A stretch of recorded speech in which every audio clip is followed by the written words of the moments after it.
मला शिर्डी पोलिसांचं अभिनंदन केलं पाहिजे आणि विशेष करून आमचे ॲडिशनल एसपी श्रीरामपूर विभागाचे श्री वाकचौरे साहेब असतील किंवा आमचे शिर्डीचे डीवायएसपी अमोल भारती आहेत तिथले पी आहेत.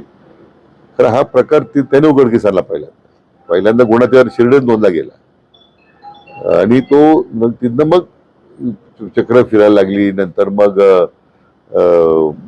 स्वतः पोलीस महासंचालकांनी मग त्याच्यामध्ये लक्ष घातलं. मला तर माननीय मुख्यमंत्र्यांना धन्यवाद द्यायचे की तात्काळ त्यांनी लॉकआउट नोटीस इश्यू केल्यामुळे आरोपीला पळून जाता आला नाही. आरोपी परदेशात जायच्या तयारीच होता, परंतु तातडीनं माननीय मुख्यमंत्र्यांच्या निर्देशाप्रमाणे लॉकआउट नोटीस दिली गेली आणि त्यामुळे आरोपीला अटक करता आलं. आणि म्हणून जी काही ॲडिशनल एसपी असतील, एसपी डीवायएसपी शिर्डी असतील, यांनी जी तत्परता दाखवली मला वाटतं, नाही तर मग पुन्हा हा आरोपी मोकट झाला असता. म्हणून मला वाटतं खरं हे आता नाशिकमध्ये ही एवढं घटना घडत असताना नाशिकच्या LCBचं काय काम होतं, नाशिकच्या क्राईम ब्रँचची काय जबाबदारी होती, म्हणजे ते सुद्धा खरं म्हणजे पाहण्याची आवश्यकता आहे. ठीक आहे, इकडे गुन्हा दाखल झाला, सगळे पुरावे शिर्डीत उपलब्ध झाले आणि त्याच्यावर तुम्ही कारवाई करता. मला पोलिसांच्या कर्तव्याबद्दल शंका घ्यायची नाहीये, परंतु आपल्या नागाखाली हे सगळं चालू असताना तिथल्या लोकल क्राईम ब्रांच असतील किंवा LCB जे आपण म्हणतो किंवा तिथल्या बाकी यंत्रणा होती, म्हणजे ते काय करत होते. स्पष्ट होतं ना की त्याच्या बंदरासाठी धरणातून पाणी सोडावं लागतं.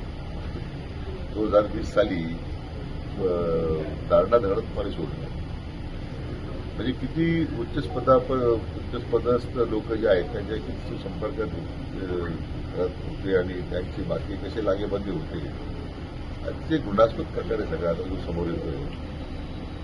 मला खरं म्हणजे मला शिर्डी पोलिसांचं अभिनंदन केलं पाहिजे आणि विशेष करून आमचे ॲडिशनल एसपी श्रीरामपूर विभागाचे वाकचौरे साहेब असतील किंवा आमचे शिर्डीचे डीवायएसपी अमोल भारती आहेत तिथे आहेत.